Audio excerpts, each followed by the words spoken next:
ओम शांति। आज कर्मों के बहुत सुंदर टॉपिक है कि हमें कर्मों का फल तो भोगना ही पड़ता है, चाहे अच्छा हो या बुरा हो, उसका फल ज़रूर हमको मिलता है। वो कैसे मिलता है आज हम जानेंगे। कुछ बातें, कुछ व्यक्ति ऐसे हैं जिनसे बहुत ज़्यादा हमें उलझना पड़ रहा है। जैसे कि हमारे सामने बहुत कार्मिक अकाउंट्स आ गए हैं और हम उस समय हमें समझ में नहीं आता कि हम क्या करें। तो ऐसी सिचुएशन में बड़े ही श्रद्धा भाव और विश्वास के साथ उस व्यक्ति को, उस बात को बाबा को अर्पित कर दो। सबसे सहज रास्ता है। जब हमें रास्ता समझ में नहीं आता है तब उस व्यक्ति या बात को भगवान के ऊपर अर्पण कर दिया जाए। सच्चे हृदय से अर्पण करेंगे। ये व्यक्ति है, ये उलझन है, ये समस्या है, जब वहाँ हमारी सामर्थ्य काम नहीं कर रही, इसलिए बाबा ये आपको अर्पण है, तुम देखो इसको। अब मैं वो करूँगा जो आप मुझसे चाहते हो। और बाबा क्या चाहते हैं कि अजामल जैसे पापियों को भी यदि तुम्हें बदलना है तो बाबा कहते वो ताकत मेरी शुभभावना में है और दुआओं में। ऐसी आत्माओं के प्रति अपना शुभ भाव बना के रखिए। ऐसी आत्मा के प्रति अपने दिल में रहम, दया ये बना करके रखना है। बाकी बाबा पर छोड़ दो, वो जाने और उसका काम जाने, फिर देखो क्या होता है। थोड़ा सा धीरज तो रखना पड़ेगा। पहला काम दुआ देने का। हमारे दिल से जब दुआ जब निकलेगी, जब हमारे मन में सबके प्रति शुभ भाव, प्यार का, स्नेह का भाव होगा। जब तक हमारे मन में शुभ भावना नहीं होगी, दूसरे भाव रहेंगे, तो वहाँ हम दिल से दुआ नहीं दे पाएंगे। अगर एक के प्रति भी मेरे मन में अशुभ भाव, बदले का भाव, क्रोध का भाव है, तो ये दीवार बन जाएंगे। दुआएं हम देंगे लेकिन वो फलीभूत नहीं होंगी। क्यों? जब हम अपनी दुआओं को फलीभूत करना चाहते हैं, इधर दुआ उधर लग जाए, तो उसके लिए कंडीशन ये है कि सारे भाव समाप्त कर मेरे मन में सिर्फ प्रेम भाव, रहम भाव, दया भाव, क्षमा भाव, शुभ भाव, यही भाव हों। फिर आप देख के कि चलते फिरते आप किसी को भी कुछ बोल देंगे तो वो कहेंगे अरे आपने तो हमसे चलते फिरते ये दुआ दी थी, वो हमारी फलीभूत हो गई।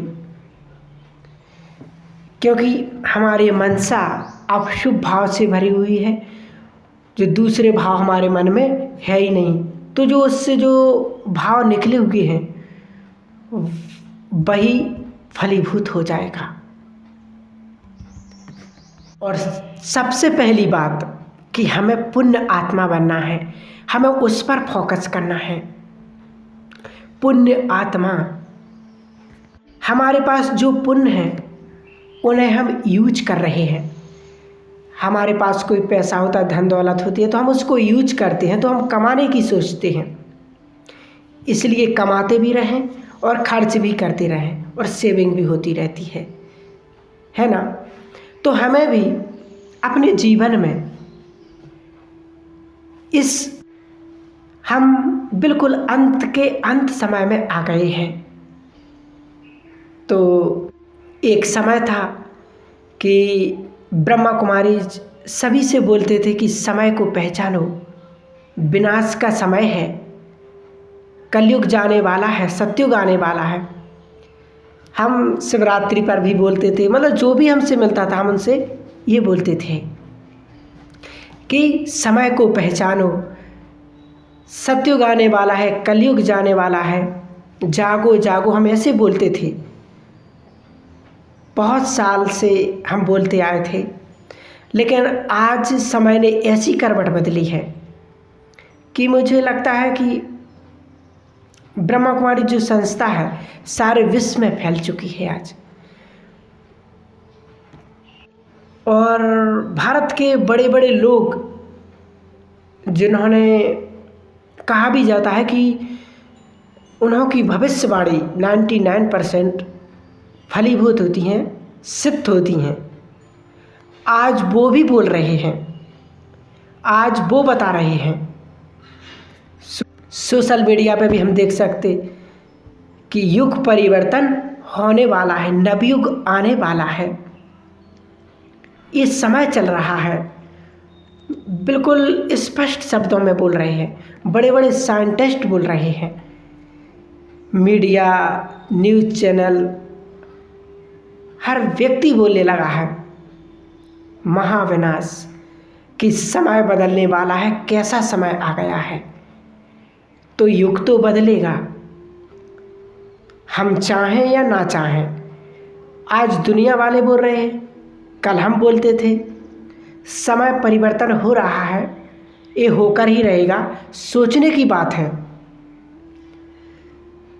जहाँ श्री कृष्ण श्री राम थे, मर्यादा पुरुषोत्तम, संपूर्ण पवित्र, बहुत ही महान हस्ती, उनसे महान तो इस दुनिया में कोई होगा ही नहीं। जब उनका समय नहीं रहा, काल चक्र ने उनके समय को पीछे छोड़ दिया, वो भी समय को नहीं रोक पाए, तो कलयुग रहेगा क्या? पाप और पापियों का समय रहेगा क्या? इस सोचने की बात है। अगर श्री कृष्ण राम का समय नहीं रहा तो ये सुनिश्चित है कि कलयुग भी नहीं रहेगा। काल चक्र अपनी गति से आगे बढ़ेगा और इसको पीछे छोड़ देगा। तो अब हम बहुत तीव्र गति से आगे बढ़ रहे हैं। जिसके हमें विचार थे कि काली घनी रात होगी, उससे सुंदर सुहाना सुबह सूरज भी होगा। भले काली रात है तो काली रात के बाद ही क्या होता है, सूरज निकलने की संभावना होती है। तो हम रात को नहीं, हम सूरज निकलने की संभावना को, उसकी आशा को देख रहे हैं। तो अपने जीवन में कुछ पुण्य कर्म जरूर हम करें, अपने जीवन में हम शामिल करें। जहाँ हमें खाना ज़रूर है, पीना ज़रूर है, दिनचर्या के हर कार्य ज़रूरी है, वहाँ हमें अपनी लाइफ में रोज़ पुण्य जरूर करना चाहिए।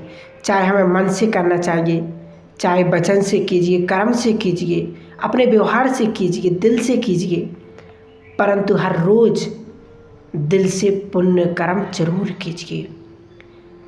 रात को जब मैं सोऊं, रात को मैं जब भी सोऊं तो मेरा पुण्यों का पड़ला भारी होना चाहिए, पाप का नहीं।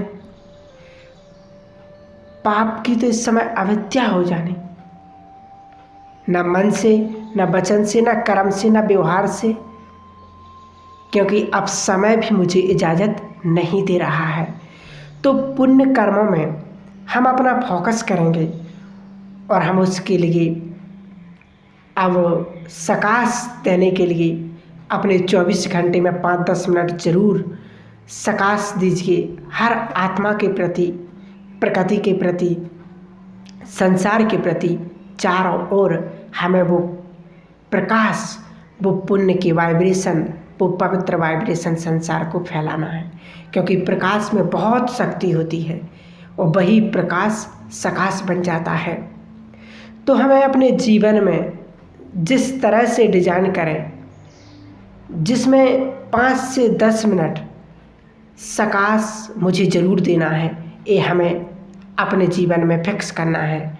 दुखी अशांत आत्माओं को, पूरे विश्व के गोले को सकाश देना है। तो ये हो जाएगा हमारा मन से पुण्य कर्म। दुआएं लेना भी, दुआएं देना भी, दूसरों के लिए शुभ शुभ सोचना, भला भला सोचना, ये भी पुण्य कर्म हमारा बढ़ जाएगा। ठीक इसी प्रकार से हम अपने शब्दों से भी पुण्य कर्म कर सकते हैं और बड़े बड़े पाप कर्मों को काट सकते हैं हम अपनी बोली से, हम अपने संकल्पों से, मेरी वाणी से अब किसी को दुख ना पहुँचे। इससे बेहतर है कि चुप रहो और सबको माफ़ कर दो। कौन क्या कह रहा है, क्योंकि ये कलयुग है।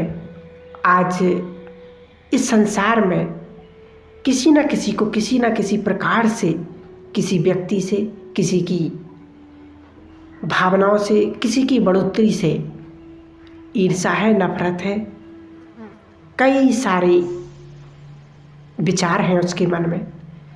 लेकिन बाबा कहते कि अब उस समय आ चुका है, हमें किसी के भी प्रति नकारात्मक भाव, गलत भाव, नेगेटिव भाव, ईर्ष्या के भाव अपने मन में नहीं रखना है, क्योंकि ये कलयुग चल रहा है। हर प्रकार का इंसान है, लेकिन बाबा ने हम बच्चों के लिए वो शुभ प्रेरणा, वो इतना अच्छा ज्ञान दे दिया, ज्ञान से भरपूर कर दिया है। क्योंकि बाबा ने पुण्य कर्म, पाप कर्म, अच्छा बुरा सब कुछ बता दिया है, तो हमें अब वो नहीं करना है। हमें सबके प्रति शुभ भाव, अच्छे भाव ही रखने हैं। तो हमें अपने मन से यही सोचना है कि अगर हम पुण्य नहीं करेंगे तो पाप भी हमें अपने मन से नहीं करना है। हमारे शब्द ऐसे हों कि अगर हमारे पास कोई खड़े होकर भी बोले, अगर हम किसी के पास खड़े हो जाएं और हम ऐसे शब्द बोलें कि उसके मन में लगे कि इसने हमारे जीवन में, हमारे शरीर में जान डाल दी, ऐसे शब्द हमारे हो जाएं। ऐसे हमें अपने शब्दों को रखना, बहुत ही संयम से, बहुत ही सभ्यतापूर्वक अपने बोलों को, अपने विचारों को करना है। बाबा नहीं कहते कि सच तो बैठो नच। सच्चाई कड़वी होती है, लेकिन सच्चाई में इतनी सुंदरता है जो भगवान के नाम को भी सुशोभित करता है। उसका नाम ही है सत्यम शिवम सुंदरम। वो कड़वा तो हो ही नहीं सकता है। जिस सत्यता को देवता धारण करते हैं, तो वो बोल कभी कड़वे हो ही नहीं सकते हैं। सिर्फ हमारा तरीका होता है कड़वा बोलने का। तो अपने वचनों पर भी बहुत ध्यान देना है। जैसे कहते हैं कि एक व्यक्ति की किसी कारण से आँख फूट गई, उसकी आँख कानी हो गई, तो वो हॉस्पिटल में भर्ती हो गया। तो आने जाने वाले लोग तो होते ही हैं देखने वाले कि भाई क्या हुआ, कैसे हुआ। तो जब एक व्यक्ति गया तो उससे उसकी बनती नहीं थी। तो वो गया उस हॉस्पिटल में, उससे पूछा कि भाई मैंने सुना कि आपकी आँख फूट गई है और अब आपको सब लोग काने कहेंगे, आप काने हो गए हो। तो उसको बहुत बुरा लगा, क्योंकि उसके शब्द थोड़े अलग प्रकार के थे, थोड़े ईर्ष्या भाव के थे। तो उसने क्या किया, जले पर नमक छिड़क दिया। कहते नहीं कि हमारे शब्द ही मरहम बन जाते हैं और शब्द ही हमारे नमक बन जाते हैं।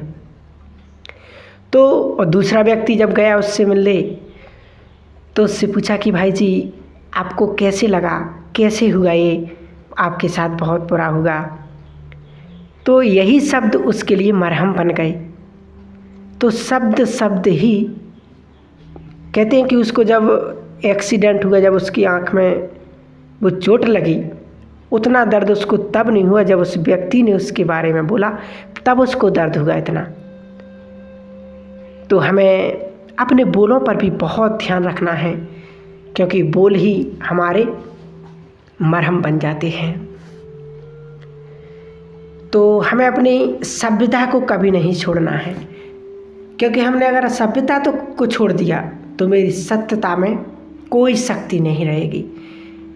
क्योंकि हम कितने भी पुण्य कर्म कर लें, अगर सत्यता नहीं जीवन में, सभ्यता नहीं जीवन में, तो वही पाप कर्म बन जाता है। इसलिए बाबा ने कहा आप सत्य बोलिए, परंतु सभ्यता मत छोड़िए, क्योंकि उस व्यक्ति ने बोला तो सत्य था कि भाई आपकी आँख फूट गई, काने हो गए, लेकिन उसने अपनी सभ्यता को छोड़ दिया, सभ्यता भूल गया कि हमें किस प्रकार बात करना चाहिए। तो बाबा कहते कि हमें अपनी सभ्यता को नहीं भूलना है, ये हमें ज़रूर ध्यान रखना है, हमें अपना बैलेंस रखना है। मेरी हर कोई बात सुनेगा जब हमारे जीवन में सत्यता और सभ्यता दोनों हो गई।